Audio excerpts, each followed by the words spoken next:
Mais si aujourd'hui il y a quelqu'un qui est à l'Union sacrée, mais qui ne veut pas que nous changions la constitution, il doit quitter l'Union sacrée. Sinon, moi-même, je vais les chasser. Monsieur Fumutoto, soutenez-vous comme Didier Boudimou ou Liba Konga le 3e mandat de Fati? Il n'y a pas de 3e mandat. Nous ne cherchons pas un 3e mandat pour le chef de l'État parce que nous ne voulons pas violer la Constitution. Nous voulons changer la Constitution. Et le chef de l'État pourra avoir un ou plusieurs mandats.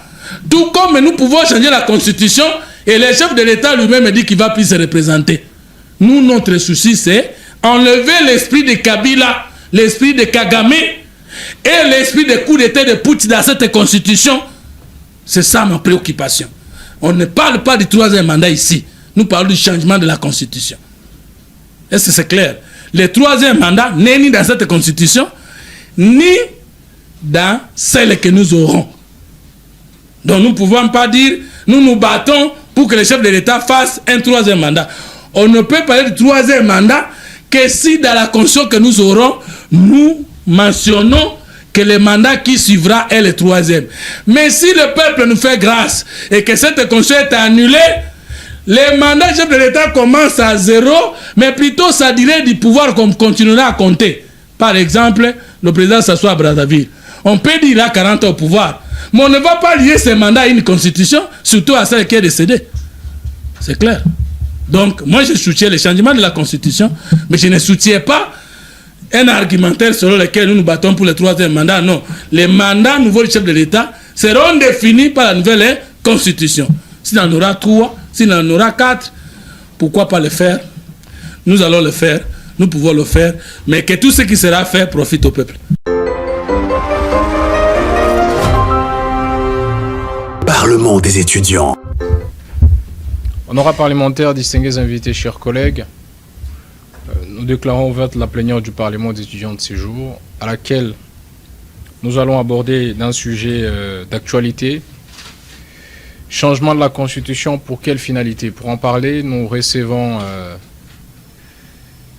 le célèbre Fumutoto, avec qui nous allons épiloguer sur ces sujets qui fait couler beaucoup d'encre de salive. Sans plus tarder, M. Fumutoto, vous avez 10 minutes. Dites-nous, vous qui vouliez toujours que la Constitution doit changer, c'est quoi la finalité de ces changements constitutionnels?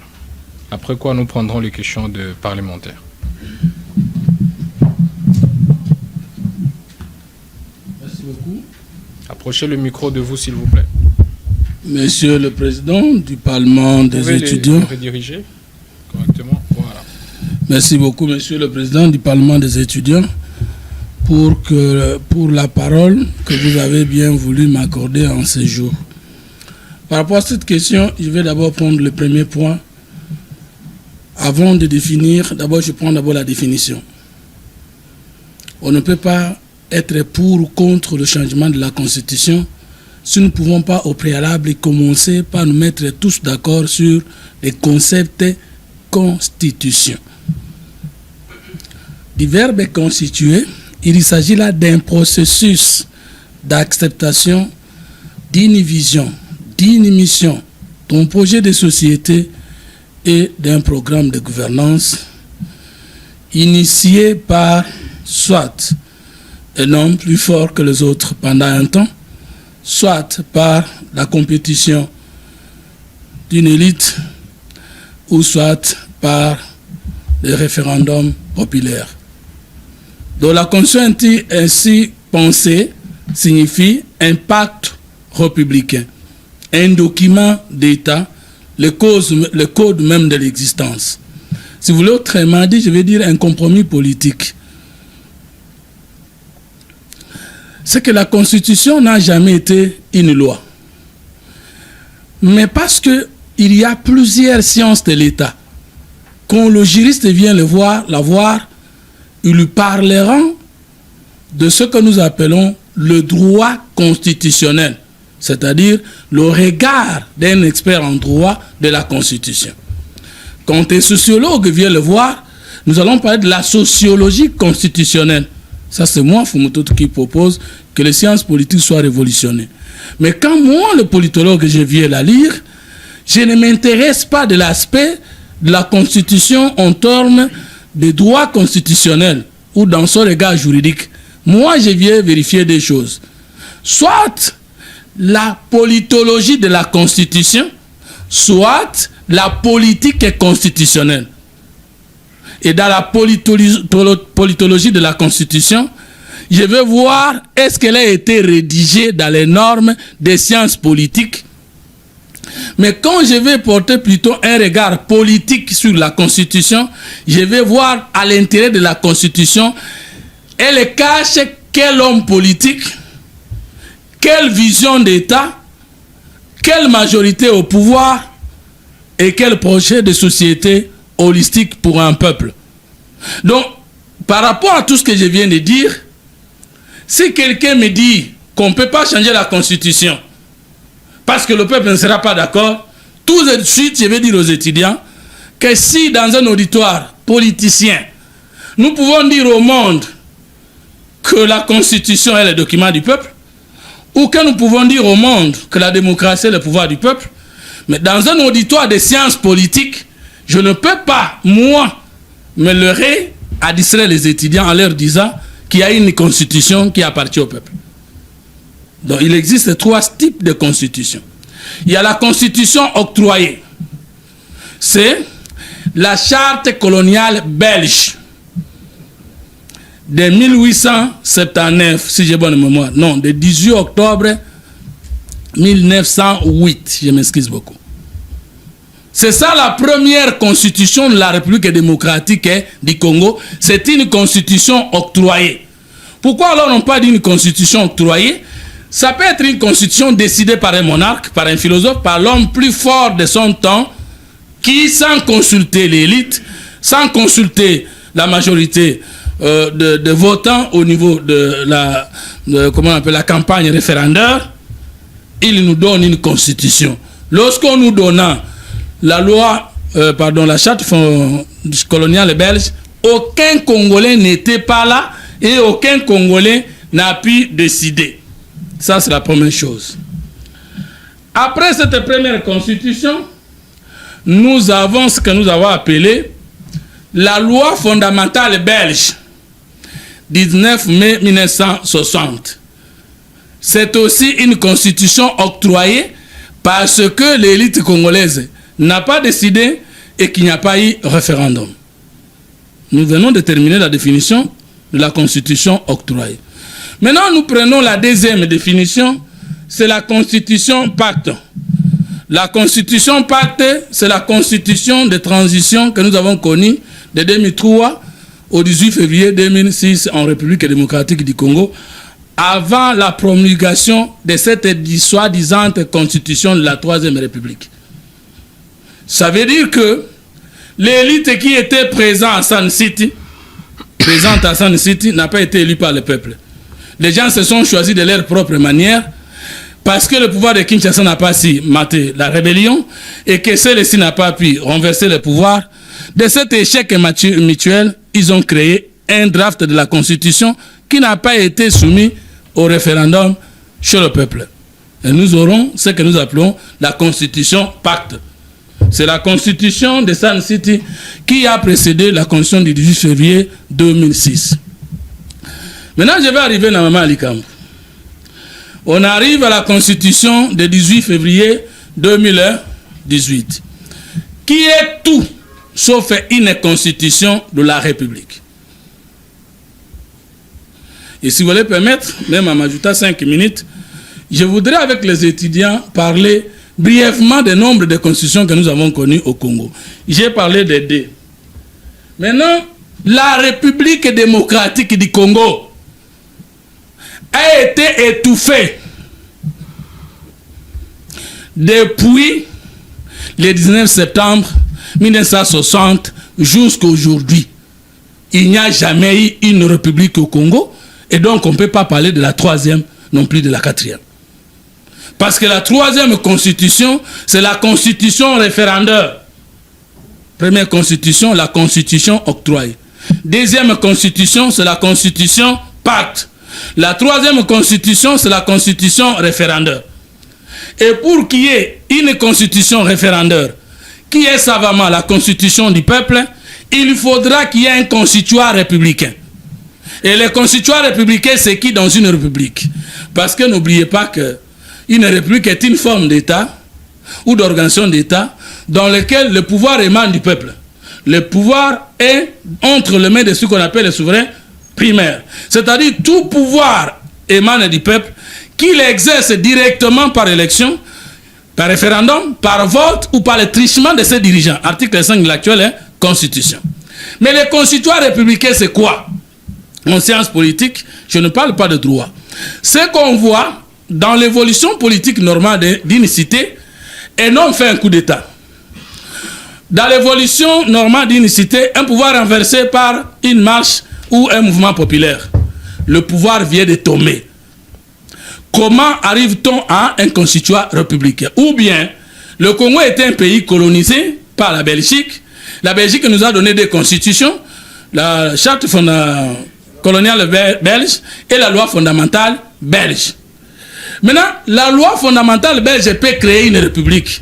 Même un coup d'État peut créer une république. Je parle en tant que politologue ici, s'il vous plaît. Je ne fais pas l'apologie d'un coup d'État, mais je vous explique comment arrive-t-on à une république. Maintenant, lorsque nous sommes dirigés par les Belges, ils nous donnent des constitutions.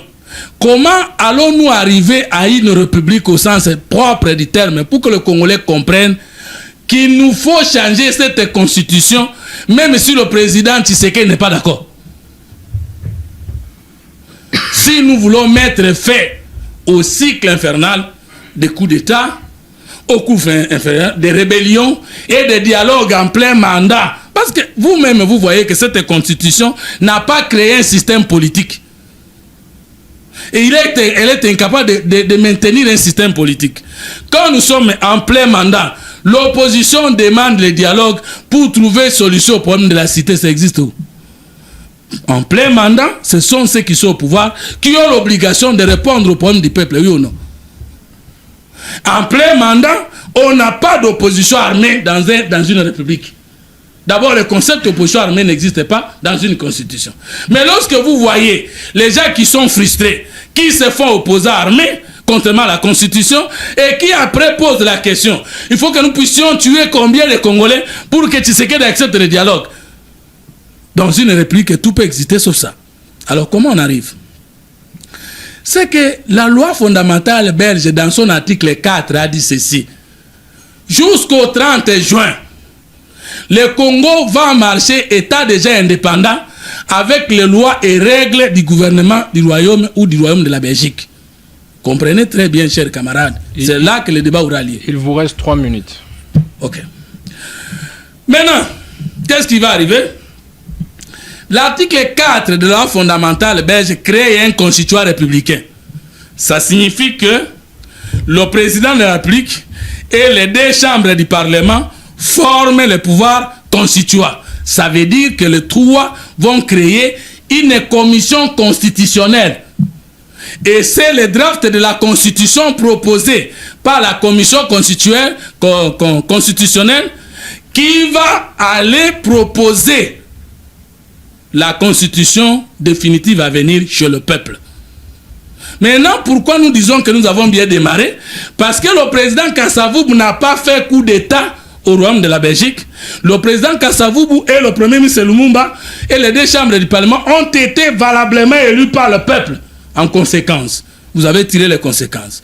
On ne peut pas parler de la première république au Congo parce que le président Kasavubu, après avoir accepté la source de son pouvoir par la loi fondamentale belge, qui bien sûr est venue en retard et nous savons le piège politique, a par suite pris un décret loi le 19 septembre 1960 portant ajournement des 2 chambres du Parlement et portant ajournement du gouvernement Lumumba qui était issu par le peuple et a confisqué le pouvoir constituant qui était autorisé à fonctionner par la loi fondamentale belge et que l'article 4 disait que sauf le travail fini du pouvoir constituant institué dans l'article 4 pourra donner aux Congolais une nouvelle constitution après 4 ans de transition entre la loi fondamentale belge qui vient de tuer la charte coloniale belge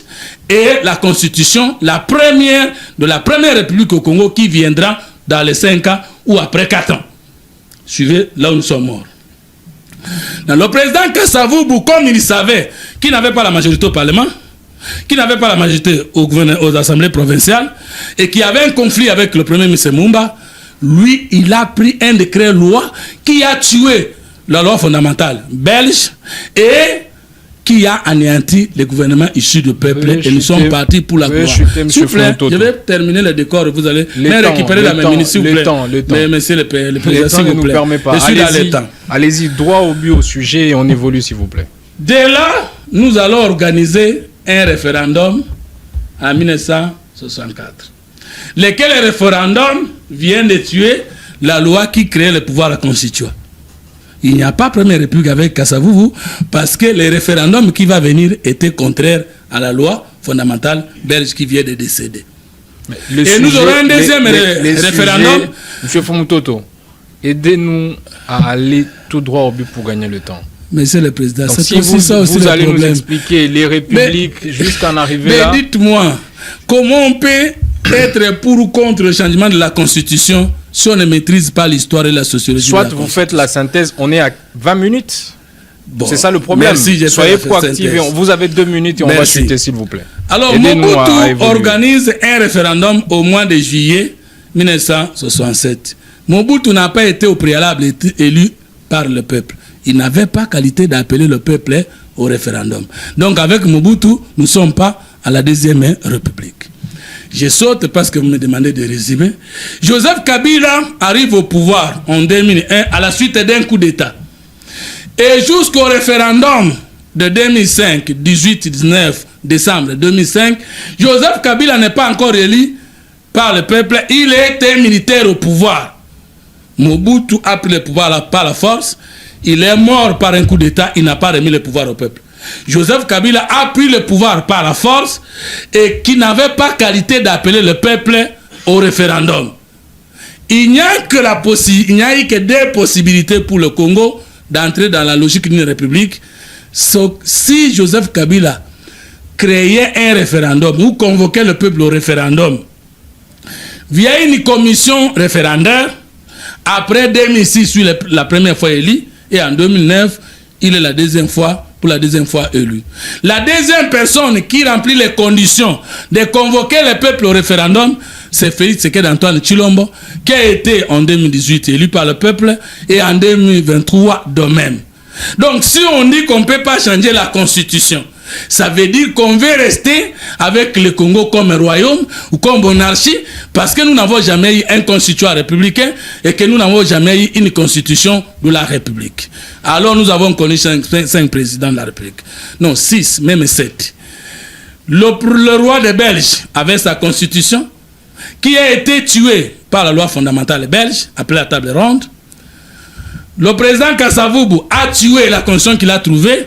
Il a créé sa constitution, c'était le décret loi. Le président Mobutu a tué toutes les constitutions, la constitution qu'il avait trouvée. Et puis, le 24 novembre, après son coup d'État, 1965, il a créé des constitutions. Mouzé Laurent Désiré Kabila a trouvé une constitution qu'il a tuée par un décret loi du 17 mai, vous savez, et il a dirigé le pays avec sa façon de faire les choses. Joseph Kabila a tué sa constitution et la constitution de transition de San City.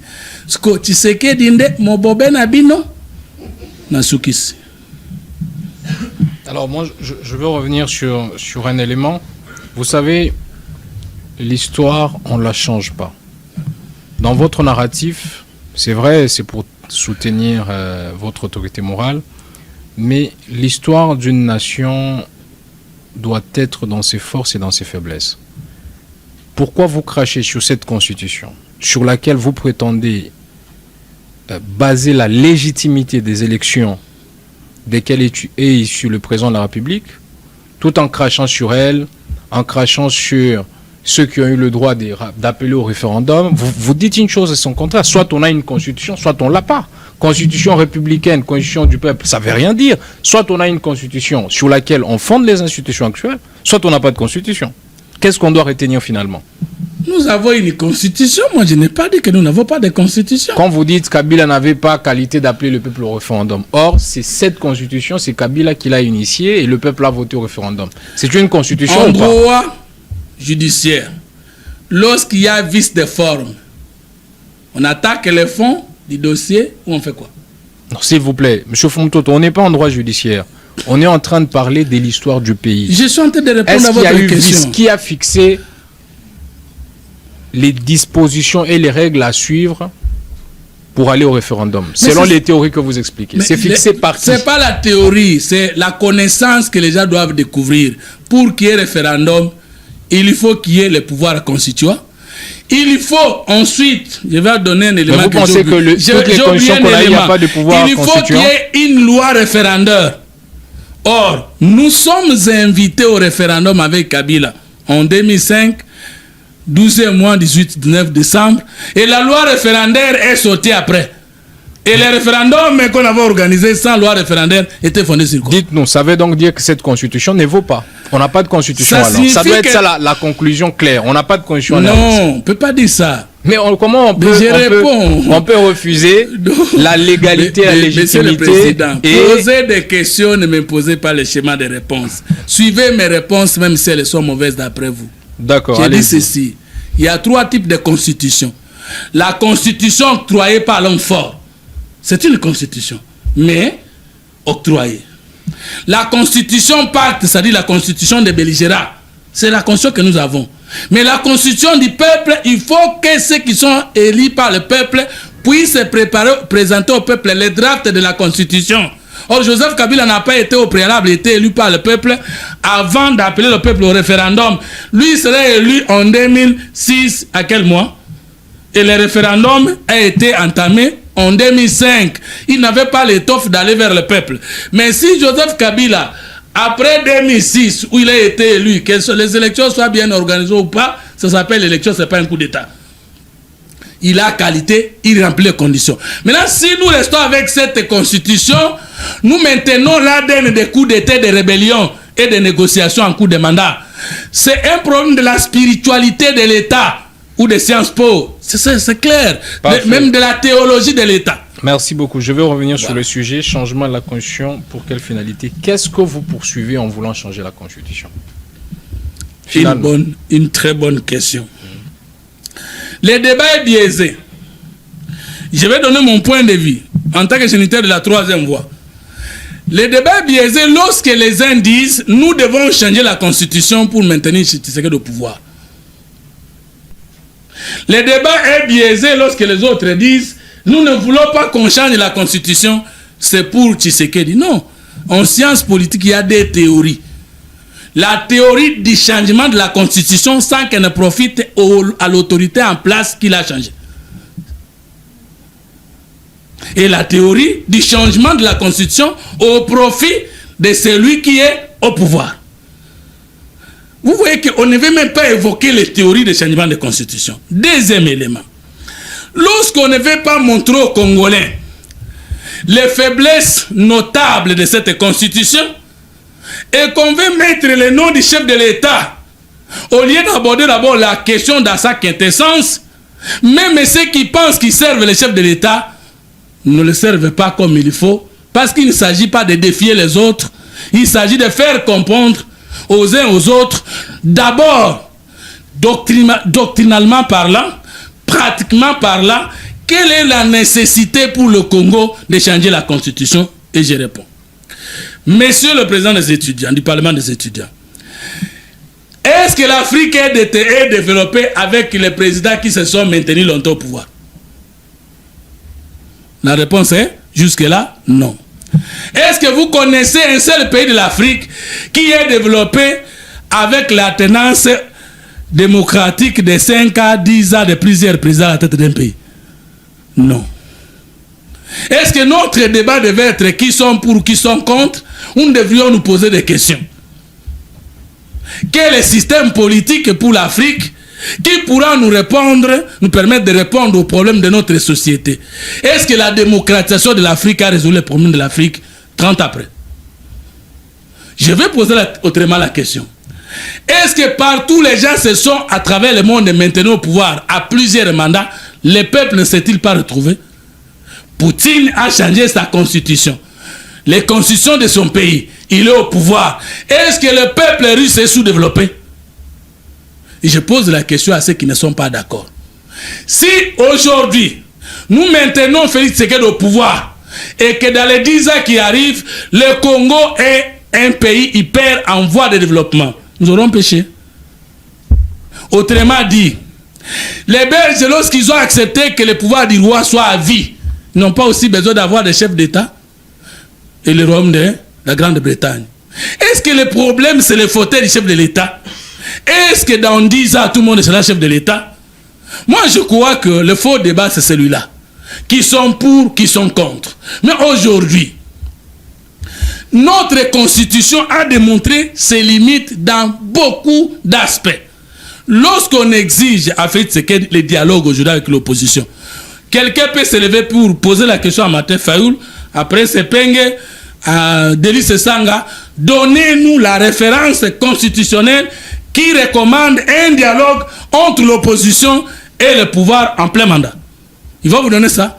Lorsqu'une fois, vous exigez un débat d'État et que celui-ci n'est pas conforme à la Constitution, c'est que vous n'êtes plus dans la Constitution, vous êtes dans ce qu'on appelle le corpus constitutionnel.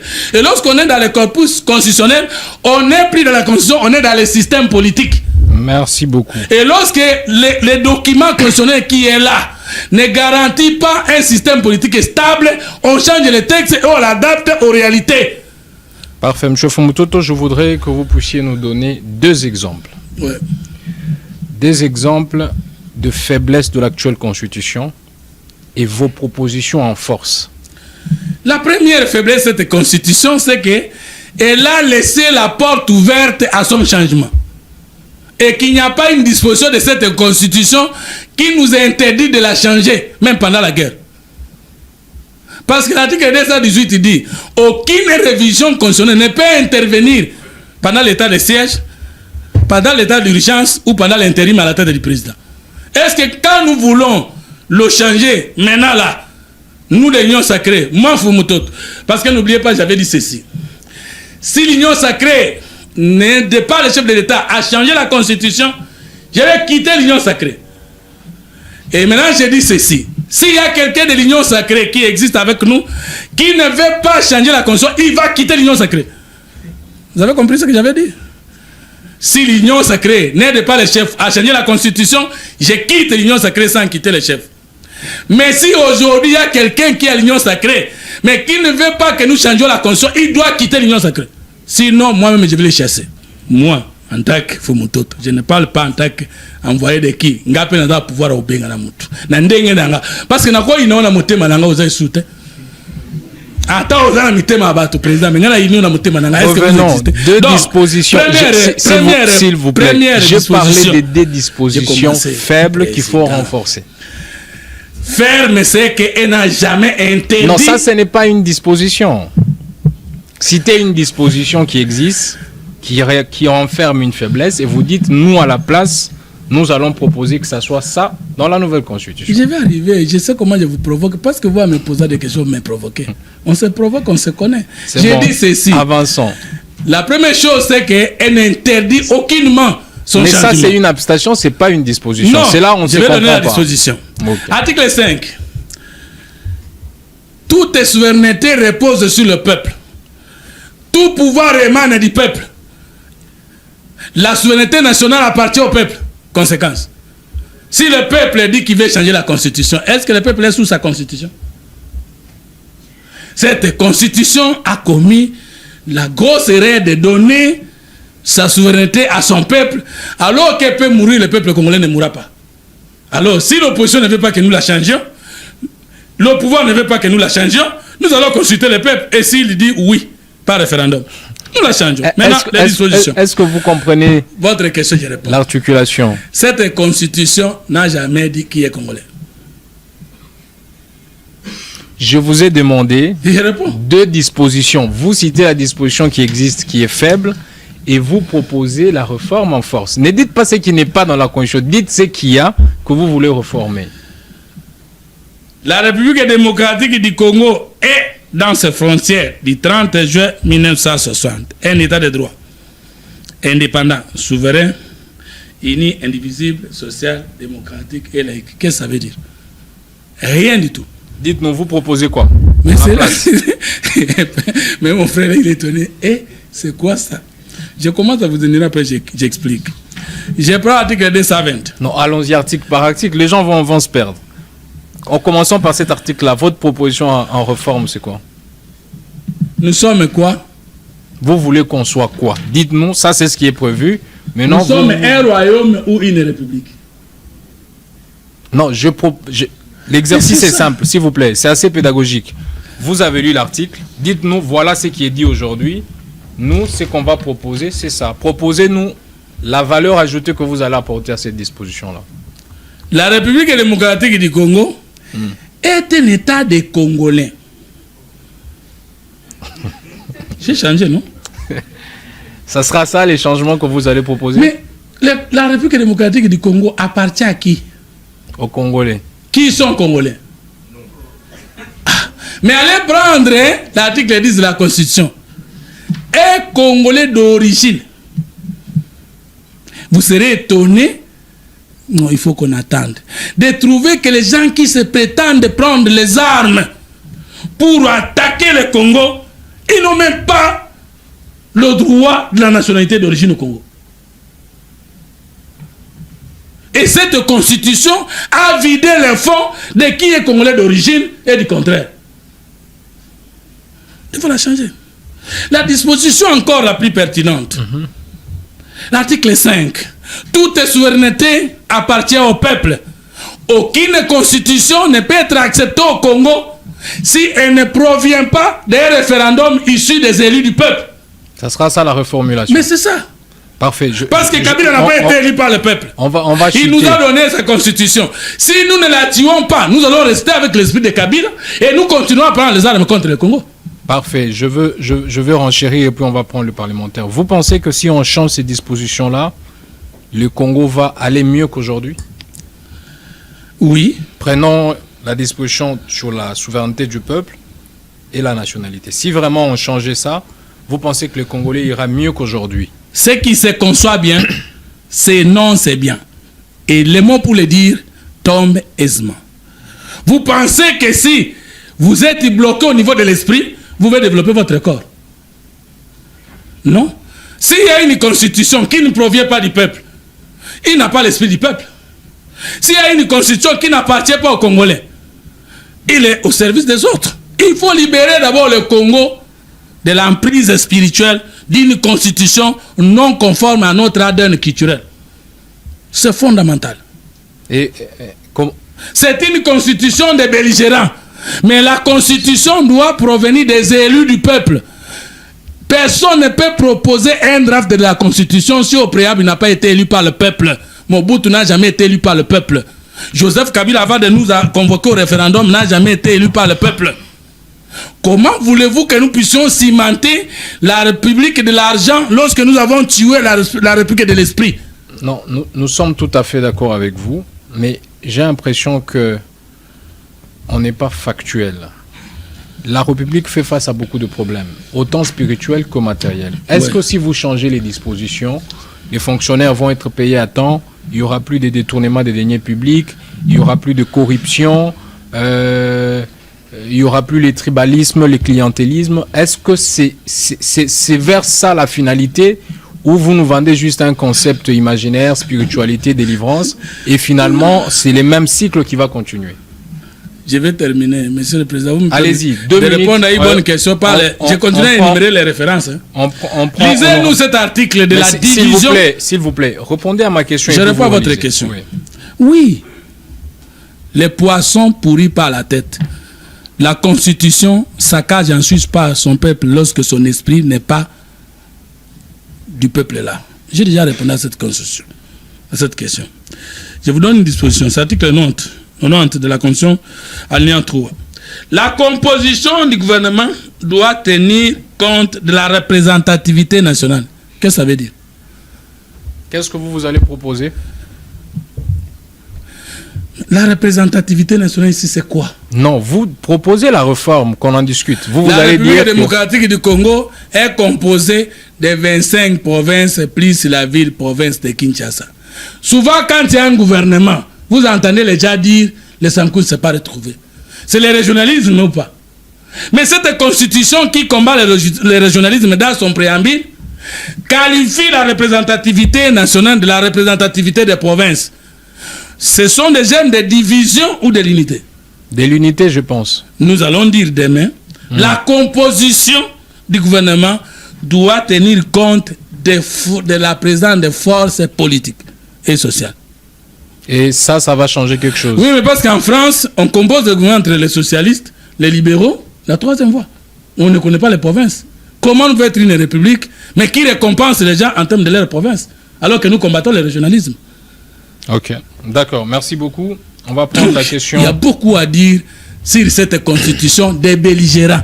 Je n'ai pas dit elle n'est pas une constitution. Constitution pacte et non constitution populaire. Merci beaucoup, honorable Gédéon Mouyombo, pour son allocution. Ensuite, l'honorable Aron. Merci, Monsieur le Président, pour la parole accordée. Distingués collègues parlementaires. Aujourd'hui, en République démocratique du Congo, une question du changement de la Constitution soulève un débat profond. Fumutoto, quelle est l'urgence et la nécessité du changement de la Constitution? J'ai dit, Monsieur le Président. Merci beaucoup. On va prendre l'honorable Aron pour son allocution. Honorable Président, honorable membre du bureau, chers collègues, avec toutes les difficultés que la République démocratique du Congo est en train de traverser, l'idée de changer la Constitution, ne voyez-vous pas que cela va encore paralyser notre pays? Ne voyez-vous pas que vous allez encore diviser notre pays? Et enfin, vous voulez changer la Constitution, oui, mais ça serait avec Goma ou sans Goma, c'est-à-dire la partie est de notre pays. J'ai dit, honorable Président. Merci beaucoup, M. Fumutoto, pour rencontrer ces deux préoccupations. Nous allons changer la constitution. Est-ce que ça sera avec ou sans Goma? Je vais commencer par là. Maintenant, voilà, je vais répondre. Je vais tenter de répondre comme scientifique, ce n'est pas facile. Hein. Vous connaissez les conséquences. Parce que le discours politique est différent du discours scientifique. Voilà ce que je vais dire. Il faut que nous puissions savoir que par rapport au système politique, j'ai dit une chose ici. Toutes les constitutions du monde entier ont été proposées par ceux qui sont au pouvoir. Soit par l'élu du peuple, soit par l'homme fort, soit par le rapport de force. Nous sommes d'accord? Et qu'il n'y a pas une constitution qui a été rédigée par un peuple. Et que lors du référendum, tout le monde ne vote pas pour. Même si nous savons que le référendum d'État Mobutu, c'est 91%, 81%. Nous connaissons les 81% d'État de Mobutu. Il n'y aura pas un pays où tout le monde est d'accord sur l'actualité politique quelconque. Donc, est-ce que nous avons l'intention de le faire sans Goma? S'il y a des gens qui vont prendre les armes pour davantage nous tuer, parce que nous aurons changé la Constitution, la raison spirituelle n'est pas le fait du changement de la Constitution. Parce que Mobutu avait changé plusieurs fois la Constitution. Les 13 parlementaires Tshisekedi père, parce qu'ils n'avaient pas l'esprit de la guerre, ils n'ont pas pu les armes pour tuer les Congolais. Celui qui tentera de prendre les armes contre le Congo, contre les Congolais, à cause du changement de la Constitution, il a l'esprit de la mort des Congolais avant même de changer la Constitution, parce qu'ils sont à Goma, ils sont à Bukavu, nous n'avons pas changé la Constitution. Et lorsqu'ils étaient au pouvoir, Mobutu, et lorsqu'ils étaient au pouvoir, Joseph Kabila avait modifié les dispositions matricielles de la Constitution en 2011. Parce qu'il a touché aux prérogatives des provinces.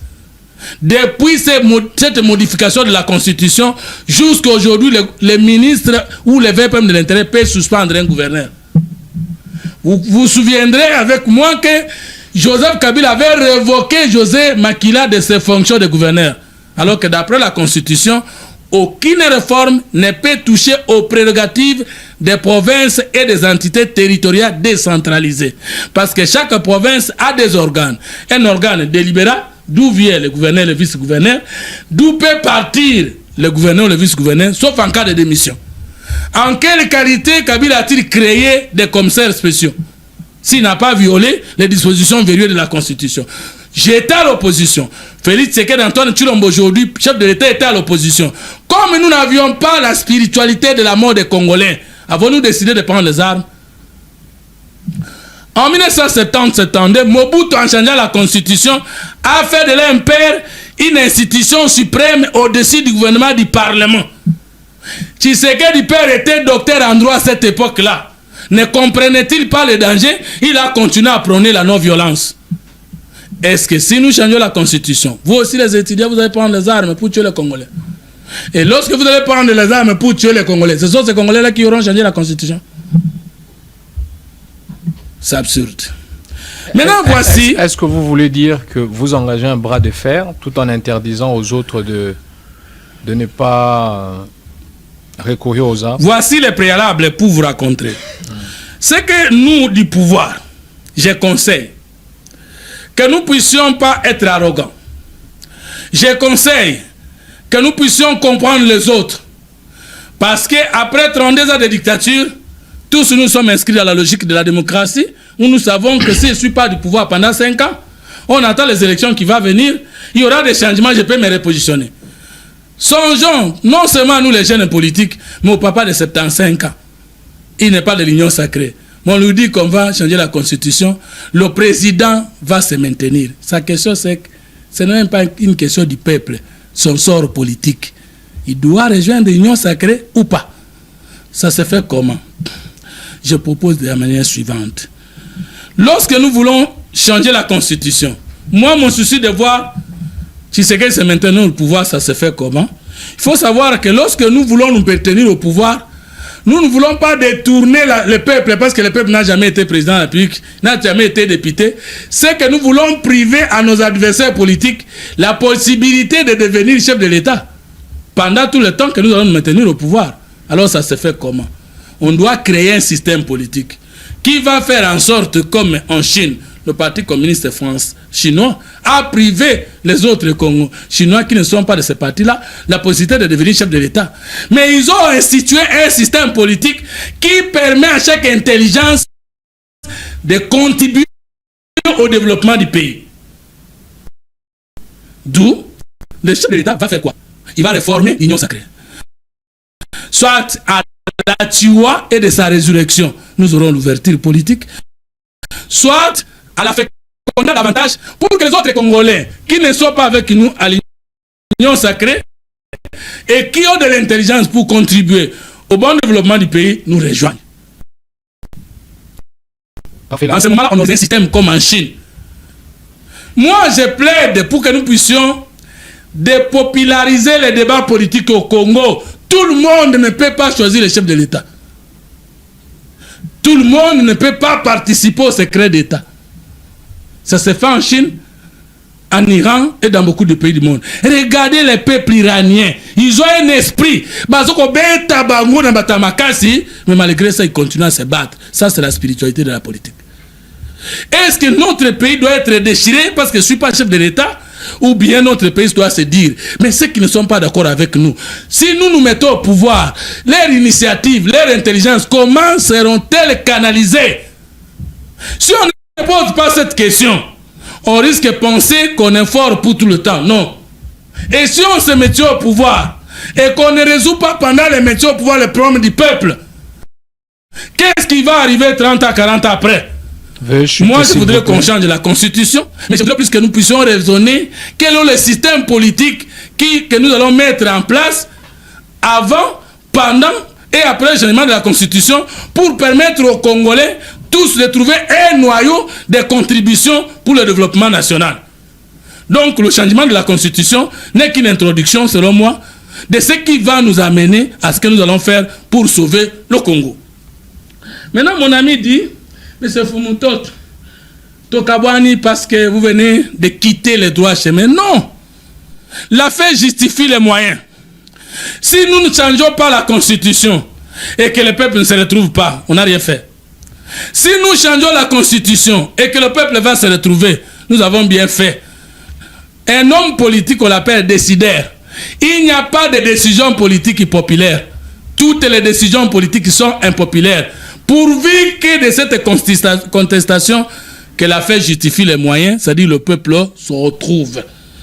Donc je n'ai pas changé quelque chose. Nécessité et urgence de changer la constitution. Malheureusement,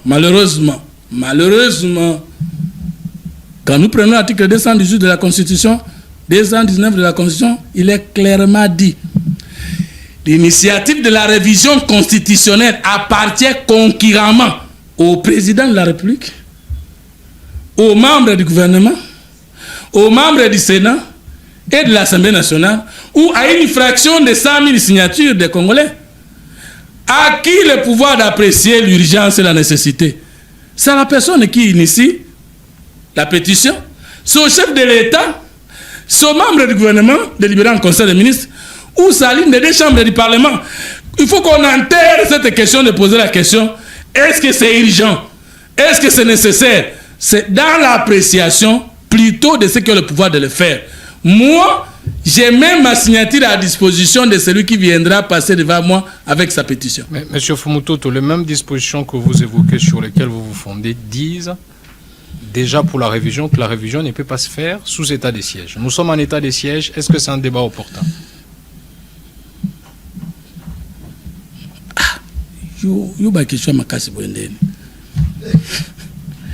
Oui.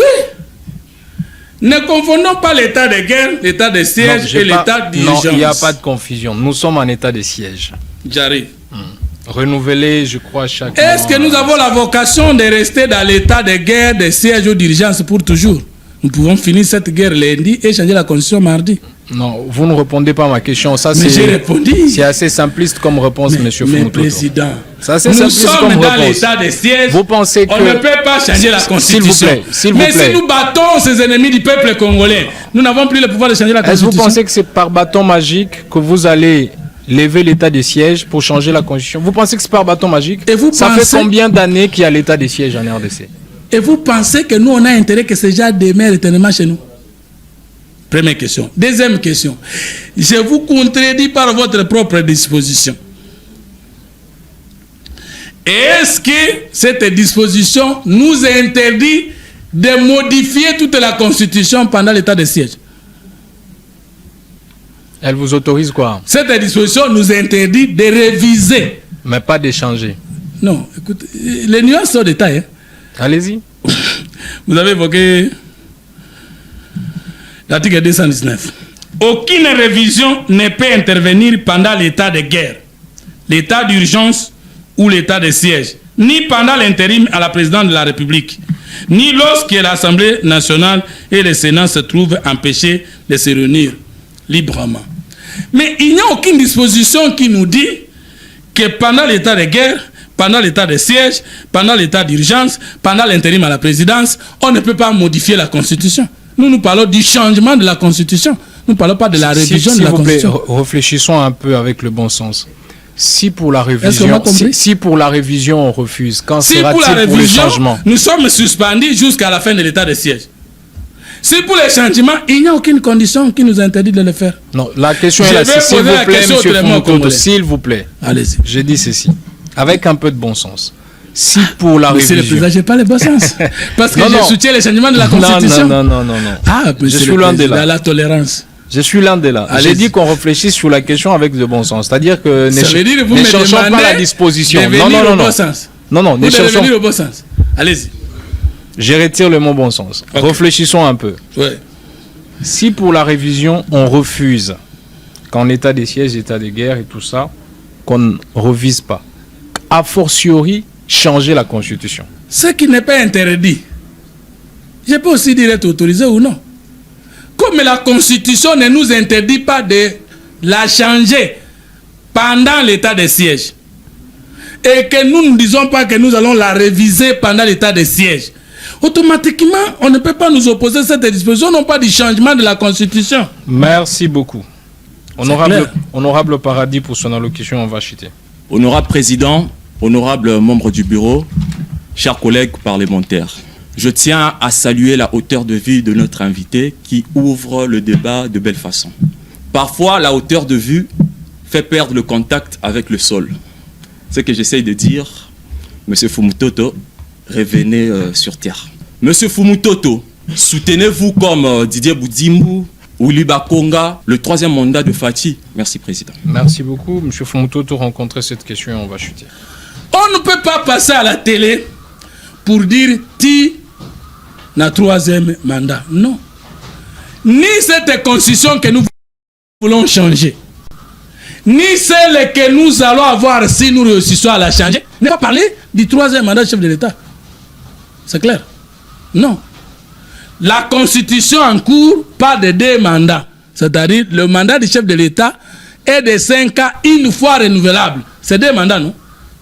Maintenant, si nous changeons la constitution et que nous la maintenons avec Goma et Bukavu pour rencontrer un ami qui nous a posé la question de savoir, nous allons changer la constitution ou sera Goma et Bukavu.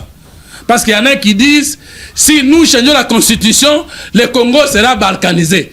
Il sera balkanisé parce que nous aurons changé la constitution ou bien Bokana des gens peut botiaba moyen pour nous. Mais rassurez-vous, où que vous serez, si vous changez le Congo, vous le balkanisez, nous allons le récupérer dans son intégralité. Le Congo va rester continent. Maintenant, il n'y a pas de 3e mandat. Nous ne cherchons pas un 3e mandat pour le chef de l'État parce que nous ne voulons pas violer la Constitution. Nous voulons changer la Constitution. Et le chef de l'État pourra avoir un ou plusieurs mandats. Tout comme nous pouvons changer la Constitution et le chef de l'État lui-même dit qu'il ne va plus se représenter. Nous, notre souci, c'est enlever l'esprit de Kabila, l'esprit de Kagame et l'esprit de coup d'État de Poutine dans cette Constitution. C'est ça ma préoccupation. On ne parle pas du 3e mandat ici. Nous parlons du changement de la Constitution.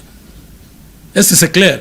Le 3e mandat n'est ni dans cette Constitution, ni dans celle que nous aurons. Donc nous ne pouvons pas dire, nous nous battons pour que le chef de l'État fasse un 3e mandat. On ne peut parler du 3e mandat que si dans la constitution que nous aurons, nous mentionnons que le mandat qui suivra est le 3e. Mais si le peuple nous fait grâce et que cette constitution est annulée, le mandat du chef de l'État commence à 0, mais plutôt sa durée du pouvoir continuera à compter. Par exemple, le président s'assoit à Brazzaville. On peut dire à 40 ans au pouvoir, mais on ne va pas lier ce mandat à une constitution, surtout à celle qui est décédée. C'est clair. Donc, moi, je soutiens le changement de la constitution, mais je ne soutiens pas un argumentaire selon lequel nous nous battons pour le 3e mandat. Non. Les mandats nouveaux du chef de l'État seront définis par la nouvelle constitution. S'il en aura 3, s'il en aura 4, pourquoi pas le faire? Nous allons le faire. Nous pouvons le faire, mais que tout ce qui sera fait profite au peuple. Et une dernière relance. Je veux qu'on comprenne une certaine subtilité qu'il y a dans ce que vous dites. Vous ne soutenez pas des 3e mandats, mais la question de mandat sera régie par la nouvelle constitution qui viendra.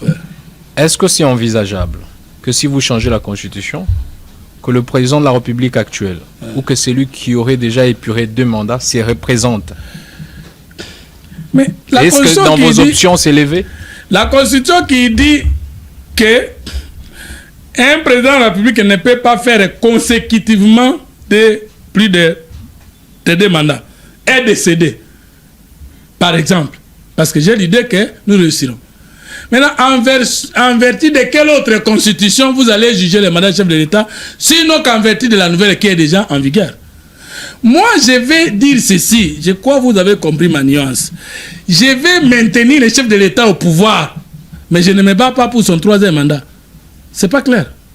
C'est pas clair. Non, je répète. C'est pourquoi, s'il vous plaît, c'est pourquoi on vous reproche de vouloir créer un royaume tshisekéliste au Congo. Est-ce que le royaume est contre la volonté du peuple? Mais la Belgique est un royaume, c'est en Europe. C'est pas au Congo, il semble. La Grande-Bretagne. C'est pas au Congo. Mais le royaume de Swaziland, c'est en Afrique. C'est pas au Congo. Oh, mais c'est à nous de décider. Dans mon petit droit d'être congolais, je ne parle pas du royaume de Tshisekedi.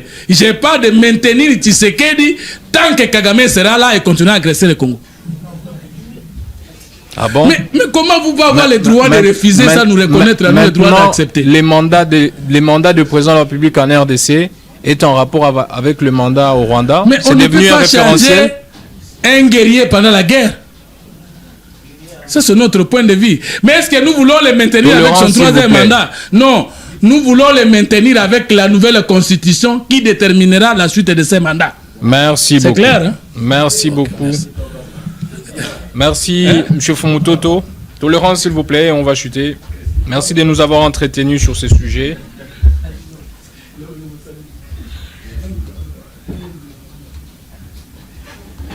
Merci, M. Fumutoto, de nous avoir entretenus sur ces sujets d'actualité. Et un sujet très important parce qu'il en va de la survie de notre nation. C'est vrai que vous le dites peut-être en vos mots, certaines bouches devraient être fermées. Parce que la légèreté avec laquelle les débats autour du changement de la Constitution est prise, vraiment c'est foudroyant.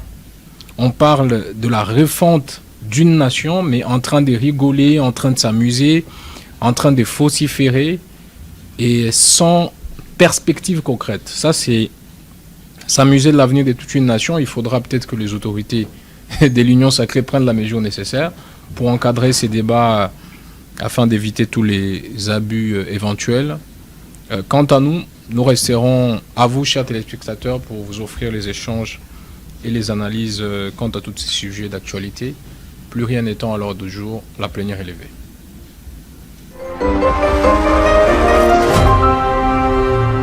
Parlement des étudiants.